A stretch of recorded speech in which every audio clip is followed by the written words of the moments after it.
Ces têtes géantes ne devraient pas exister. On va te dire alien. Oublie, le vrai mystère est plus humiliant pour nous.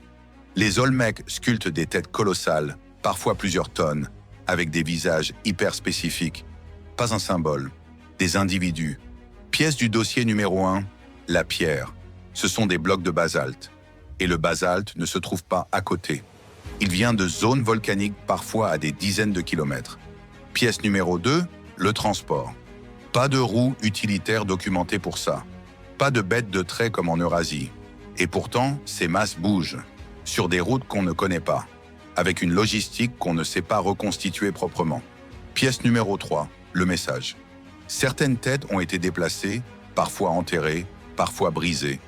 Et on ne sait pas si c'est un rituel, une chute de pouvoir, une guerre, ou un effacement volontaire.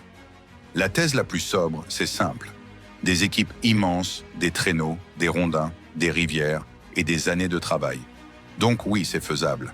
Mais voilà la bascule du dossier. Si c'est juste faisable, pourquoi on n'a pas les traces claires de cette machine logistique?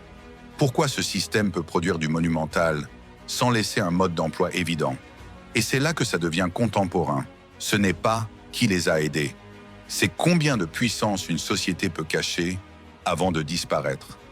Regarde le visage. Ce n'est pas un mythe, c'est quelqu'un. Et on a perdu son nom.